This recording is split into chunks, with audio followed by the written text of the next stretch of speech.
Hello everyone. Today is my lecture is on autonomic drugs. Autonomic drugs exert their effects by action on the autonomic receptors directly or indirectly, and this include sympathomimetic drugs, sympatholytic drugs or sympathetic blockers, parasympathomimetic drugs and parasympatholytic drugs or parasympathetic blockers. First of all, sympathomimetic drugs. So sympathomimetic drugs or adrenaline-like drugs are the drugs which produce the effect of sympathetic stimulation. Adrenaline and noradrenaline produced in the body act only for a short duration of about 1 to 2 minutes, whereas the sympathomimetic drugs injected intravenously that acts for a longer period of about 30 minutes to 2 hours.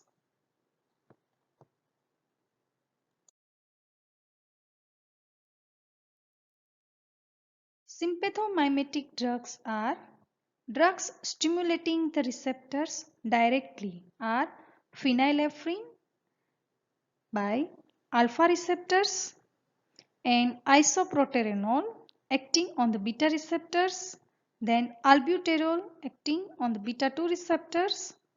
The drugs inducing the release of the noradrenaline. The drugs are ephedrine, tyramine and amphetamine. Then sympathetic blockers. These are the drugs that prevent the action of the sympathetic neurotransmitters. Sympathetic blockers act on all the levels. Action of the blocking agents that are given in the next slide. So first of all, reserpine, and mechanism of action is prevention of synthesis and storage of noradrenaline. Quonethidine, prevention of release of noradrenaline. Phenoxybenzamine, blockage of alpha adrenergic receptors. Phentolamine, blockage of alpha adrenergic receptors. Metoprolol, blockage of the beta adrenergic receptors. Hexamethonium, blockage of the transmission of nerve impulses through the sympathetic ganglia.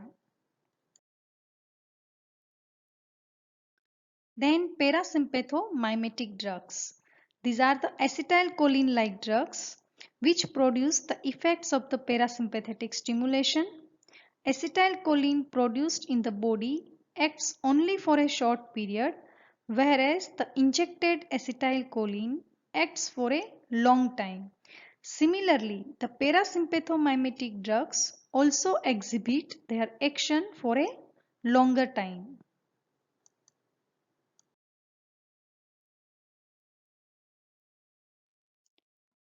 Parasympathomimetic drugs are the drugs which act on the muscarinic receptors are pilocarpine and methacholine that produce their effects by acting on the muscarinic receptors.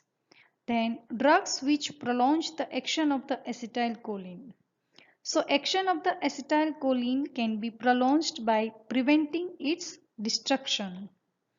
And the drugs like neostigmine and physostigmine that inhibit the activity of the acetylcholine esterase, and so the acetylcholine is not destroyed quickly.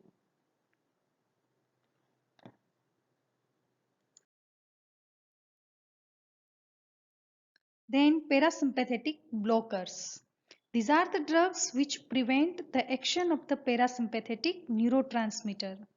The drugs atropine, homoatropine and scopolamine inhibit the action of the acetylcholine by blocking the muscarinic receptors. Then ganglionic blockers. Ganglionic blockers are the drugs that prevent the transmission of the impulses from the preganglionic neurons to postganglionic neurons. Tetraethyl ammonium ion, hexamethonium ion and pentolinium are some of the ganglionic blockers. and these drugs block both sympathetic and parasympathetic ganglia.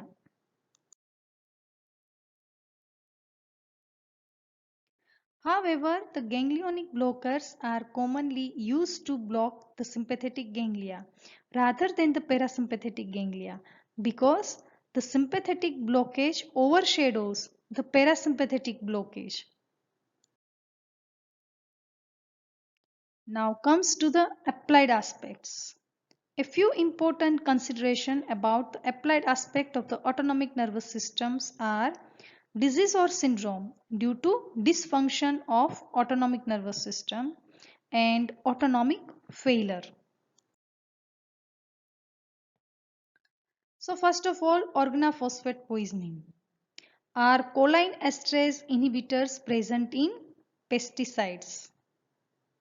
So organophosphates that are choline esterase inhibitors present in pesticides. Acute pesticides, organophosphate poisoning that occurs due to rapid absorption of organophosphate from the gut, lung, skin and conjunctiva. What is the mechanism of action? So organophosphate pesticide, for example, parathion, malathion and now gases like somanserin. When bind to enzyme, it undergoes the hydrolysis and leads to the following signs and symptoms.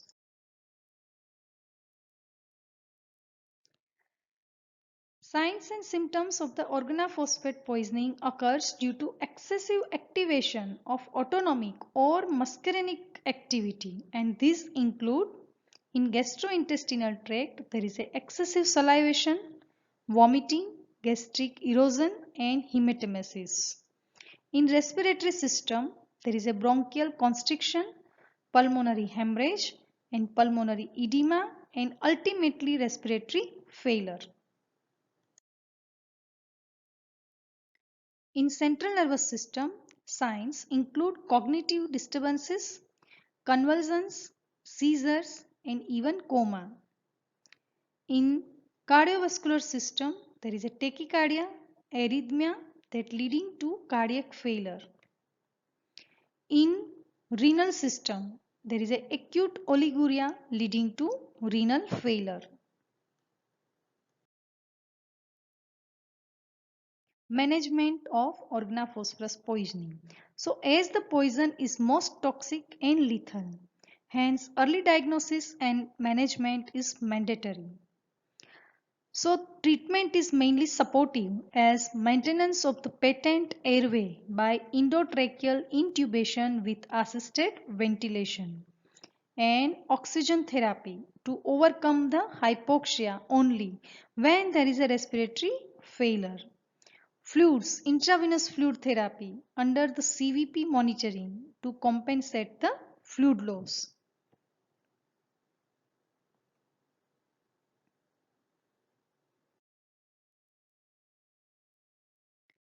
Removal of the poison from the gastrointestinal tract by gastric lavage.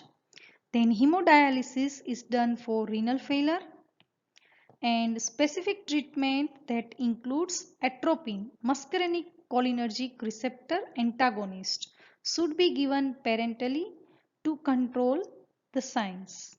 Then choline esterase regenerator, pralidoxime and benzodiazepine can be used to control the seizures. Then second one is mushroom poisoning. There are many poisonous varieties of the mushrooms which can be confused with the edible fungi and may be eaten by mistakes that results in a mushroom poisoning or mycetium. About 95% of the mushroom poisoning is caused by ingestion of Amanita phaloides. This variety of the mushroom contains toxin, phytotoxins and amatoxins. Signs and symptoms occurs due to excessive activation of muscarinic cholinergic synapse. The major signs of mushroom poisoning occur within 2 to 3 hours and that includes nausea, vomiting, vasodilatation, sweating, diarrhea, urinary urgency occur within 2 to 3 hours, and after about 12 hours, the stage is marked by severe hepatocellular and renal damage. The final stage, after 72 hours, that is characterized by acute renal failure, hepatic necrosis, sepsis, and coma.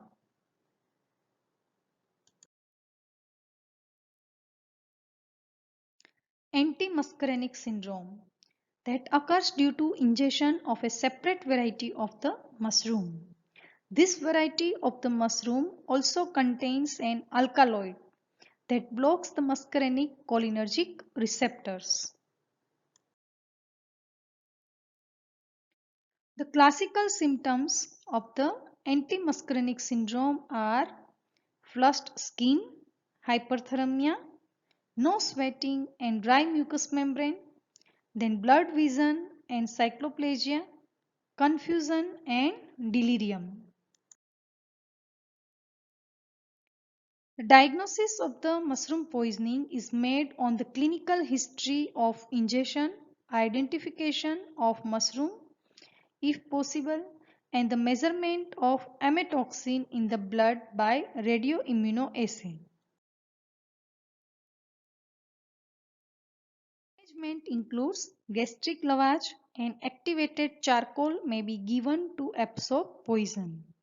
Supportive treatment by intravenous fluids. Antidotes of amatoxins such as penicillin G and silibinin inhibit the uptake of amatoxin by the liver cells.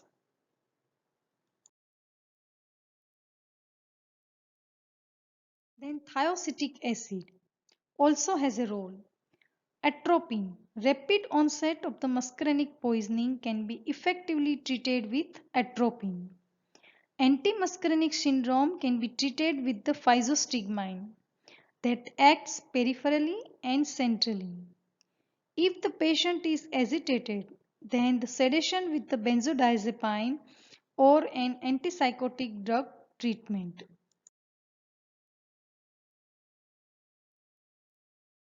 Then autonomic failure. There are two types of the autonomic failure, primary autonomic failure and secondary autonomic failure.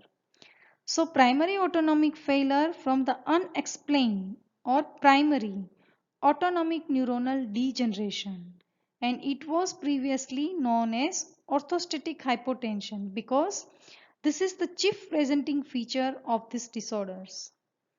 Secondary autonomic failure that occurs secondary to some general medical disorders. Diabetes mellitus is the most common cause of secondary autonomic dysfunction.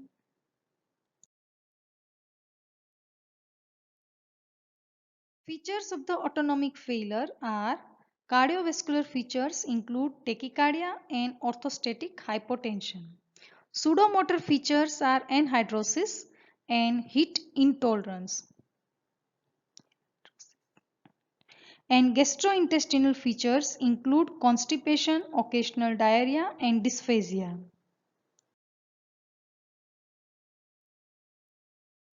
Urinary features are nocturia, frequency, urgency, incontinence and retention of the urine.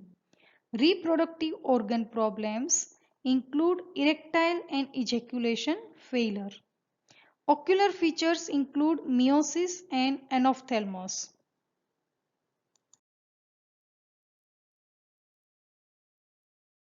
Horner syndrome. So Horner syndrome refers to ipsilateral oculosympathetic paresis due to any cause, and its common causes are Pancoast tumors of the lung, malignancy of the cervical lymph nodes, pressing on the cervical sympathetic chain. So clinical features of the Horner syndrome are ptosis, means dropping down of the upper eyelid due to paralysis of Mueller's muscles of the upper eyelid. Miosis, small pupil due to paralysis of dilator pupillae muscle. Facial anhidrosis, reduced sweating on the ipsilateral face and neck.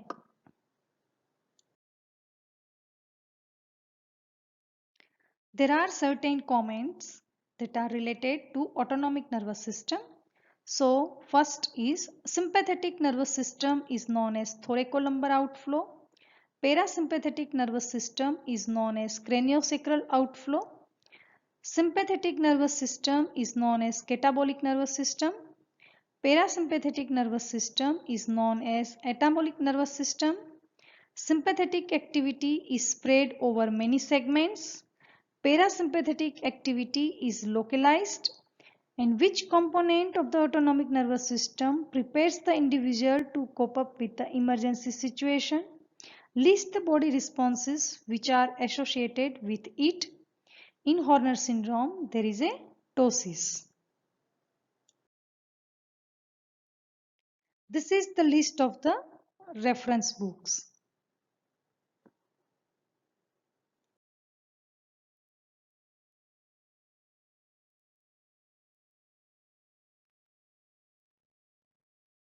Thank you very much.